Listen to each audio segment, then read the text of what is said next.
깨달음 그리고 지혜. 마음이 산만한 것은 마음이 참 자아보다 세상의 것들을 더 원한다는 뜻이다. 참 자아만을 붙들고 있고 싶다면 세상이 눈에 보이지 않는다. 무릇 생각이란 결핍이 존재한다는 가정이다. 그것이 결핍을 채우려는 소망을 일으킨다. 모든 생각은 비진실이다. 그건 너무나 단순하다. 그저 생각만 멈춰보라. 그러면 당신 자신인 무한이 스스로 선명하게 자신을 드러낸다. 흔들리고 방황하는 마음은 당신의 에너지를 온갖 생각의 형태로 낭비한다.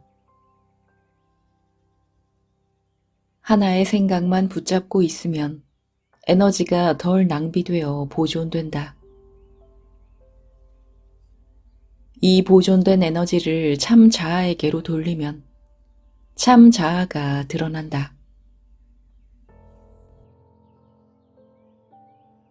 이것을 하면 할수록 집중이 강해져서 참 자아 속에 머물기가 쉬워진다. 처음에는 마음이 오랜 기간 사이에 내키는 대로 한 번씩 참 자아를 찾지만 계속 하다 보면 그 사이의 시간이 짧아진다. 나중에는 마음이 늘 참 자아에 집중하여 거기서 벗어나려고 하지 않게 된다.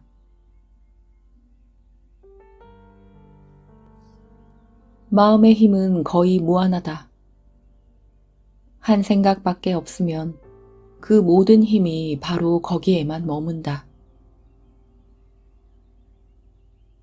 들뜬 생각들이 위대한 존재들이 가까이 오지 못하도록 회방한다. 고요한 마음은 문을 열고 그들을 맞아들인다. 마음을 제거할수록 더 깊은 평화를 느낀다. 마음은 참 자아를 결코 발견하지 못한다. 왜냐하면 마음은 참 자아를 가려덮는 이불이기 때문이다. 마음을 고요히 가라앉히면 참 자아가 선명하게 나타나고 그러면 그것을 사용하여 마음을 놓아보낼 수 있다.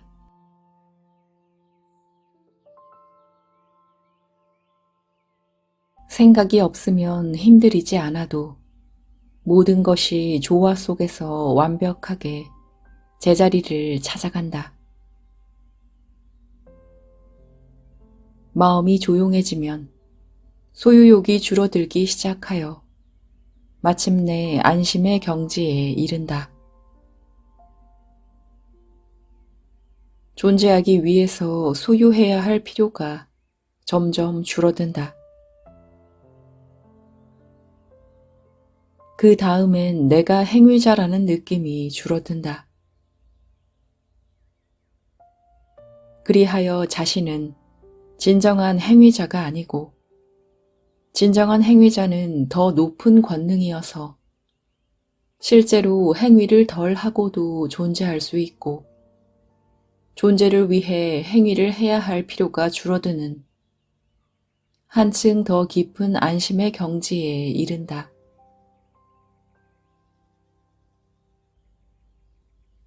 세상에서 초연히 떨어져 나와 오로지 참 자아에만 중심을 잡고 있는 마음이 해탈이다. 당신은 온 세상이 당신 자신 외에 아무것도 아니라는 것을, 오로지 당신 외에는 아무것도 존재하지 않았음을 깨달을 수 있다.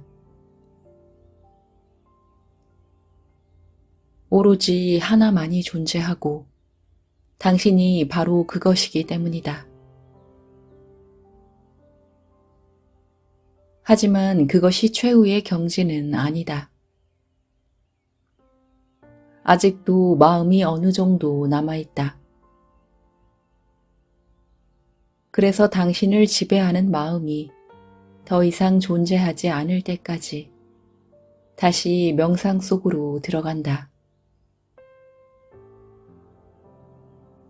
생각의 모든 습관과 마음의 모든 성향이 제거되면 당신은 자유다. 그러면 당신은 마음을 사용할 수 있다. 당신은 마음의 주인이요, 지휘관이다. 더 이상 마음이 당신을 결정하지 않는다. 당신이 마음을 결정한다. 우리는 지금 전체 시간의 90% 이상을 무의식적인 마음의 지배 하에서 산다.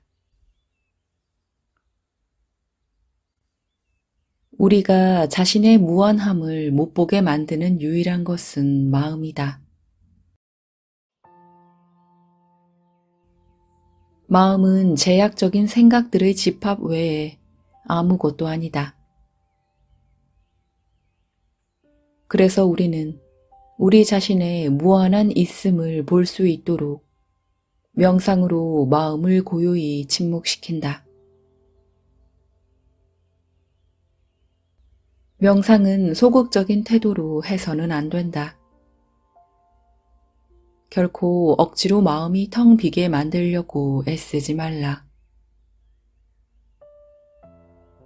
가장 좋은 결과를 위해서는 언제나 의문을 품은 채 명상해야 한다. 명상은 많이 할수록 쉬워진다. 정말 깊은 통찰을 얻으려면 탄력이 필요하다. 명상이 세속적인 일보다 더 즐거워지기 시작하면 더욱 열심히 명상을 추구하라. 그러면 명상으로 돌아가는 시간이 기다려진다. 탄력이 생기면 마음은 더욱더 고요해지고 마침내 이 한계 없는 자아가 뚜렷이 나타나 우리를 지켜보면 우리는 웃음을 터뜨리게 된다.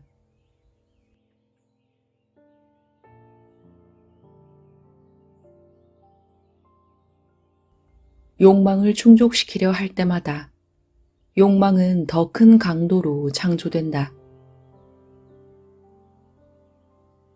욕망이 충족될 때 느껴지는 순간적인 즐거움은 순간적으로 생각이 가라앉아서 참 자아 안에 거하게 됨으로써 오는 것이다.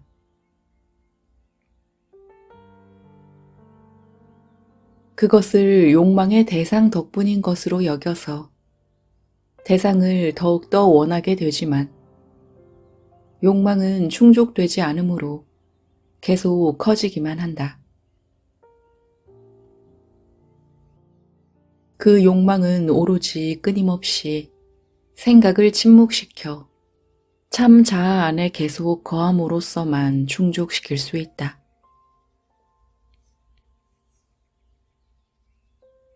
욕망이 작용하는 기제는 이렇다.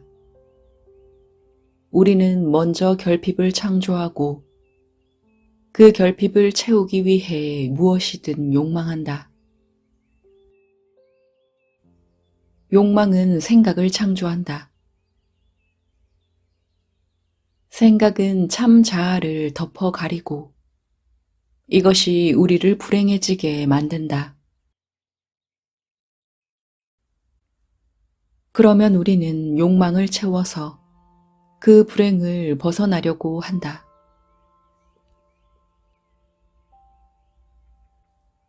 욕망의 만족은 순간적으로 생각을 잠재운다. 생각이 잠잠해지면 참 자아를 덮었던 가리개가 살짝 벗겨지는데 우리가 즐거움이라 부르는 것은 바로 이 참 자아가 조금 더 드러난 느낌이다.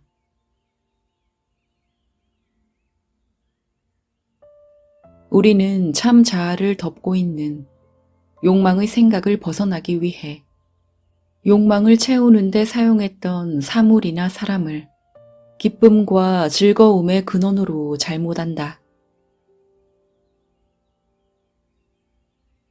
이 착각 때문에 욕망은 결코 충족되지 않는다. 기쁨은 대상에게서 오는 것이 아니기 때문이다. 만족할 수 있는 유일한 길은 당신의 참 자아 속에 머무는 것이다.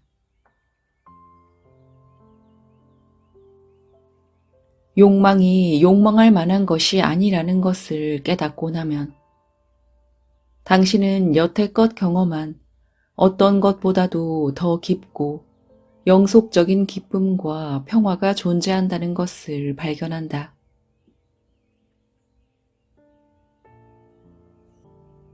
욕망이 모든 흥분과 동요의 씨앗이다. 욕망은 인위적으로 창조된 결핍이다. 무지가 우주를 창조하고 욕망이 그것을 유지시키고 깨달음이 그것을 소멸시킨다. 욕망이 없었다면 한계에 둘러싸인 이 세상과 우주도 존재하지 않았을 것이다. 욕망에 휩쓸린다면 그것은 자신이 그렇게 되기를 원하고 있기 때문이다. 누가 욕망에 불을 붙이는가? 욕망에 불을 붙이는 것이 당신이라면 그 불을 끌 사람도 당신이다. 불을 끌수록 욕망은 약해진다.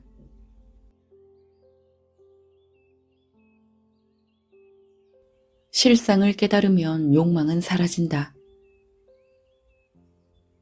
왜냐하면 욕망이란 사실은 물건이나 사람 등 어떤 간접적인 방법을 통해 자신의 참 자아가 되려고 애쓰는 것이기 때문이다. 이것을 깨달으면 당신은 이런 어리석은 욕망을 놓아보내게 된다. 왜냐하면 자신인 그것이 되기 위해 간접적인 방법을 쓸 필요가 없기 때문이다. 간접적인 방법은 당신을 자신인 그것으로 만들어주지 못한다. 그러니 그런 헛발질은 극도의 불만족을 가져온다. 그래서 우리는 이렇게 불만족한 세상에서 살고 있는 것이다. 우리는 모두가 욕망을 채우려고 애쓰고 있지만 그것은 절대적으로 불가능하다.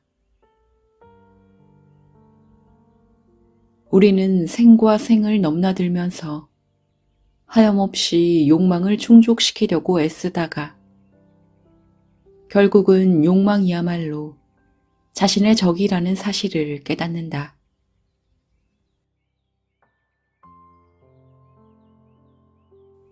욕망은 곧 결핍의 용인이다.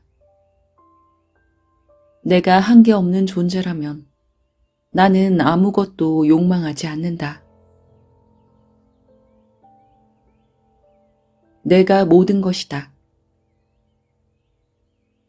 우리는 그런 상태에 있는 존재처럼 행동함으로써 그 상태로 돌아가야 한다.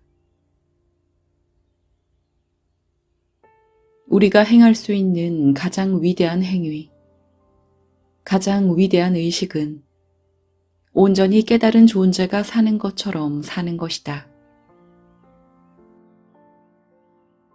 무집착, 무저항의 초탈한 경지에 이르도록 힘쓰라. 모든 것, 모든 사람을 동등하게 바라보는 평정심의 상태를 얻도록 힘쓰라.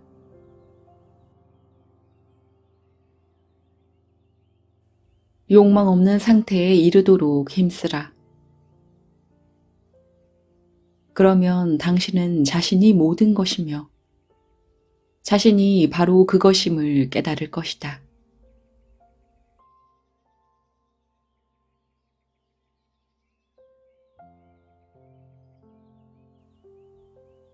자신의 바깥에서 행복을 찾아 헤맨다면 당신은 단지 한 가지에 대한 욕망을 채워서 다른 것에 대한 욕망의 고통을 없애고 있는 것 뿐이다.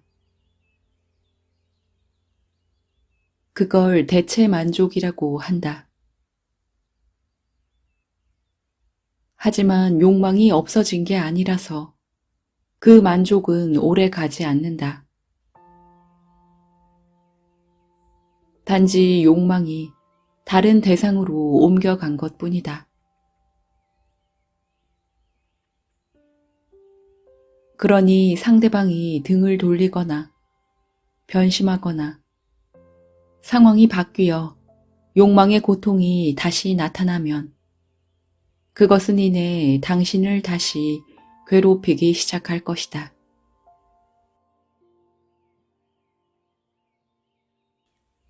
하지만 출발점은 당신이다. 당신은 자신을 발견하는 쪽으로 인도해 줄 길을 택할 수 있다. 가장 차원 높은 방법은 모든 사람이 최후에 사용하는 방법이다. 그것은 나는 무엇인가에 대한 답을 찾는 것이다. 이 궁구는 명상할 때만이 아니라 하루 종일 지속되어야 한다. 무슨 일을 하든지 간에 일하는 동안에도 마음의 배후에서는 나는 무엇인가 하는 이 의문을 늘 품고 있어야 한다. 그 답이 스스로 우리 앞에 분명해질 때까지. 하지만 그 답은 마음에서는 나올 수 없다. 마음은 제약의 도구라서 마음이 할 수 있는 어떤 대답도 정답일 수가 없기 때문이다. 모든 생각은 어떤 성질에 한정되어 있다. 그러니 마음이 하는 대답은 어떤 대답도 옳을 수가 없다. 답이 나오는 길은 단지 우리가 그 길에서 벗어나는 길 뿐이다. 생각을 품음으로써 우리가 자신에게 들씌운 그 눈가리개가 떨어져 나가게 해야 하는 것이다. 생각이 잠잠해지면 무한한 있음이 스스로 자신을 드러낸다. 그것은 스스로 빛난다. 그것은 언제나 거기에 있다. 그것은 단지 낱낱이 한계에 둘러싸인 생각과 개념들에 덮여 있을 뿐이다. 그러니 그것을 드러내는 방법은 나는 무엇인가 하는 의문을 품고 그 답을 가만히 기다리는 것이다. 다른 생각들이 끼어들 것이다.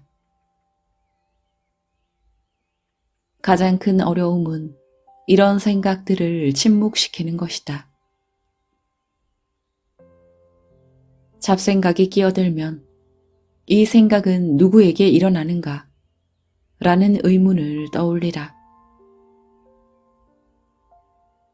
그 답은 당연히 나에게이다. 그러면 다시 나는 무엇인가? 라는 의문이 당신을 제자리로 데려간다.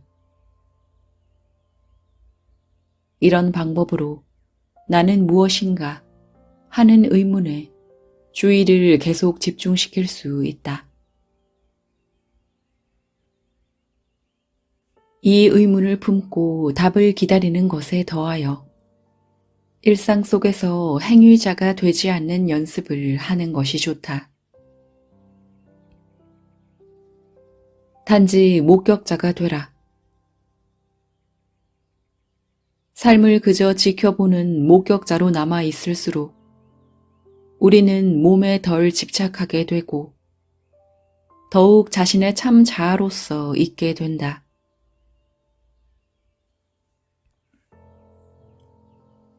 일이 일어나게 내버려 두라.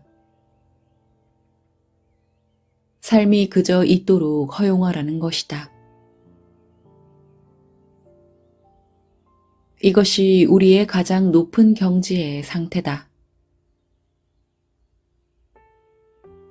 당신도 잘 알고 있을 겸손, 선의, 친절, 정직 등의 다른 항목들도 있다. 이 모든 것이 도움이 된다. 하지만 가장 큰 도움을 주는 것은 행위자가 되지 않고 목격자가 되는 것이다.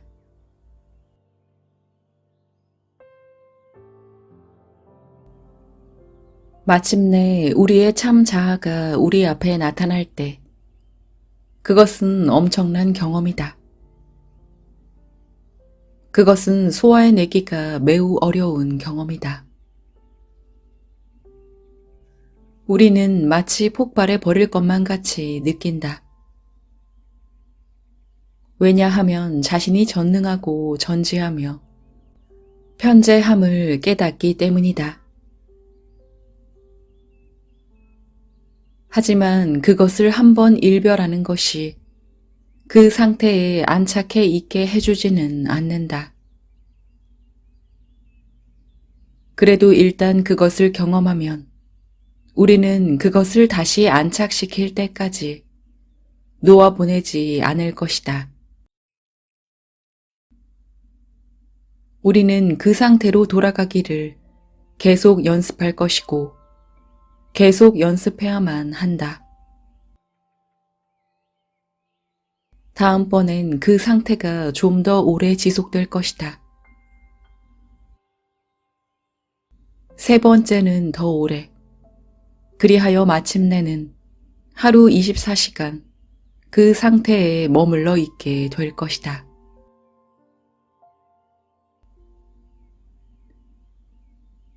이 최고의 상태에 다다르면 우리는 이제 좀비가 아니라 모든 것을 알고 모든 곳에 있게 된다. 모든 것이 완벽하게 제자리를 찾아간다.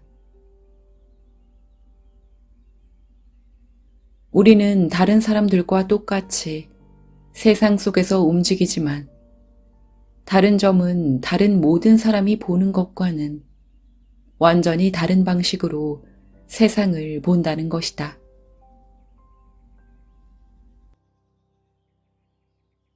우리는 자신의 몸이 마치 자동 기계처럼 삶 속을 움직여 다니는 것을 지켜보면서 몸이 자신의 길을 가도록 놔둔다.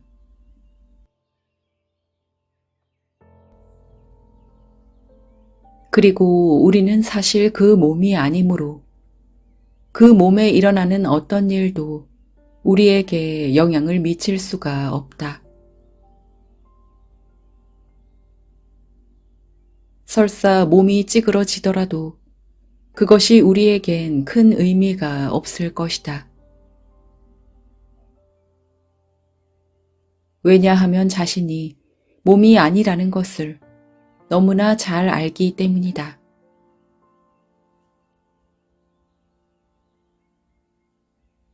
우리는 자신의 영원한 있음을 알고 있고 그것으로 남아있다. 그러니 최고의 경지에 오른 사람을 다른 사람들과 구별하기는 어렵다. 그 또는 그녀는 전과 같이 삶 속을 움직인다. 이전에 무엇을 했든지 그것을 계속할 것이다. 하지만 삶을 바라보는 그들의 시선은 완전히 달라져 있다. 그들은 자신의 몸뚱이에는 아무런 관심도 없어서 에고가 전혀 없다. 그들은 자기 자신에게는 관심이 없고 다른 사람들에게 관심을 보낸다. 그들이 하는 모든 일에는 에고의 동기가 전혀 없다. 그들의 몸은 평균적인 수명을 살다가 모르는 사람들의 눈에는 다른 몸들과 똑같은 방식으로 소위 사망과 무덤을 거쳐 떠나간다. 그러나 원래 그 몸과 연결되어 있던 존재에게는 이것이 죽음으로 보이지 않는다. 그들은 이 온 세상과 몸을 마치 우리가 꿈속에서 지어내는 장면들과 도시와 세상들처럼 마음이 지어낸 하나의 환영으로 바라본다. 잠에서 깨면 우리는 그런 것들이 존재하지 않았음을 깨닫는다.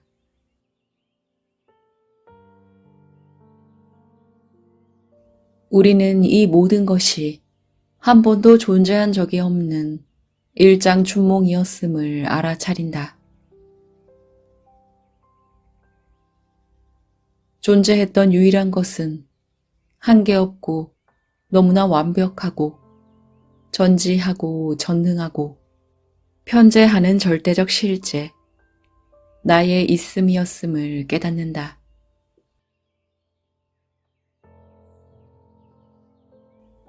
그러니 다시 말하자면 내가 강조하고자 하는 중요한 두 가지 중 첫째는 가장 높은 차원의 방법은 나는 무엇인가 하는 궁구이다. 고요한 상태에서 이 의문을 품고 있다가 잡생각이 끼어들면 이 생각은 누구에게 떠올랐는가 하고 물어보고 나에게 라는 답이 떠오르면 그럼 그 나는 무엇인가 하고 물으면 다시 제자리로 돌아간다. 이것을 온전한 답을 얻을 때까지 하는 것이다. 둘째로 중요한 것은 행위자가 아니라 목격자가 되라는 것이다. 이것이 내가 이제까지 이야기해 주려고 애썼던 것의 요약이다.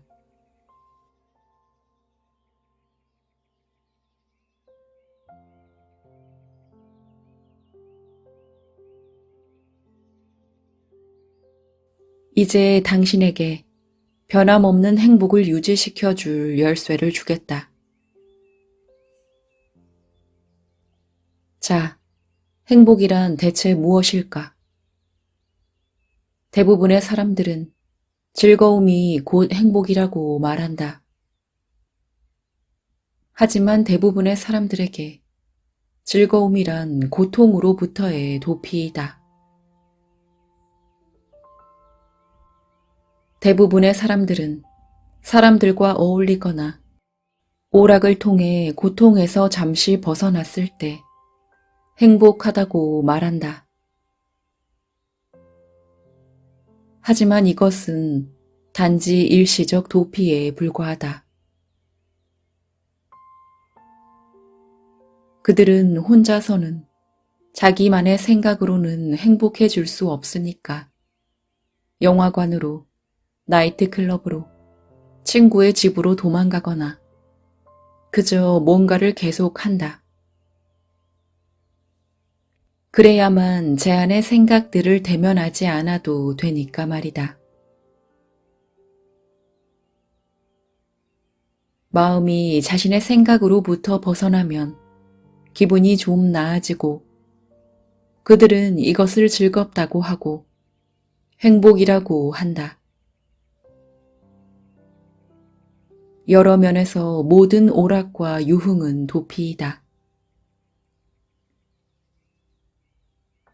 행복한 사람에게는 아무런 오락도 사교도 필요치 않다. 그는 늘 만족한다. 하지만 자유로워져서 선택을 할 수 있게 되면 여러분은 이전보다 훨씬 더 농도 짙게 오락을 즐길 수 있다.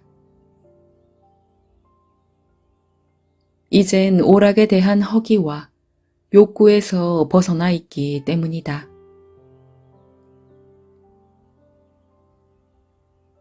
내가 지금 이야기하고 있는 이 행복은 불행으로부터의 도피 행위가 아니다. 그것은 자신의 진정한 자아가 되는 데서 오는 기쁨이다. 자신의 참 자아가 되어 있을수록 우리는 더 깊은 기쁨을 느낀다. 세상이 주는 감각적 즐거움은 여러분이 어울리고 있는 사람들이나 어떤 물건으로부터 얻어지는 것이 아니다. 그것은 상대방의 인정이나 물건에 대한 소유권을 얻고 싶어 하던 생각이 만족되고 잠잠해질 때 찾아오는 기분이다. 그런 생각이 잦아들면 자신의 참 자아의 느낌이 돌아오고 그래서 더 행복한 느낌이 드는 것이다.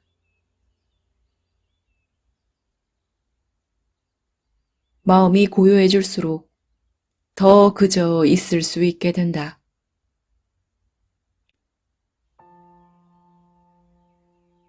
자신의 참 자아를 더 받아들일수록 기쁨도 더 깊어진다. 이것은 당신이 직접 경험해 보아야 할 일이다. 마음이 고요해질수록 더 행복해진다는 사실 말이다. 이것을 여러 가지로 시도해 보면 좋다. 이 사실을 발견해낼 때까지 실험을 해보라. 어떤 종류의 기쁨이든 간에 그것은 언제나 마음이 고요해진 결과이다. 그때 행복을 느끼는 것이다. 이것을 깨달을 때 사물이나 사람을 행복의 원천으로 여기기를 그만두게 된다. 당신은 기쁨이란 모름지기 자신의 참 자아로서 머물러 있는 데서 나온다는 것을 깨닫기 시작한다.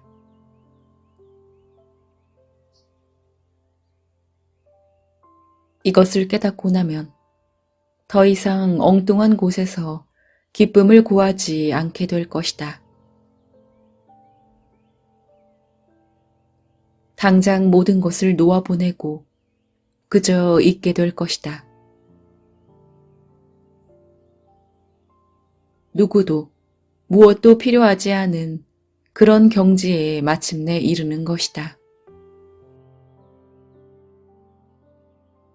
당신은 그저 행복하다. 언제나.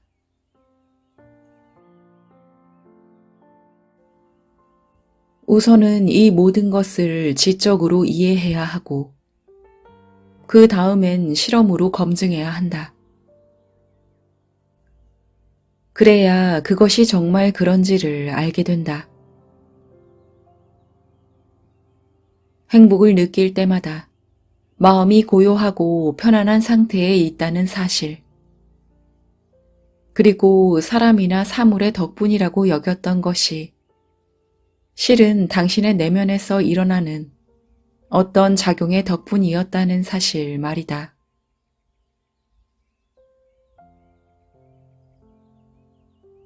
마음을 고요히 침묵시킬수록 진정한 자신으로서 머물러 있게 된다.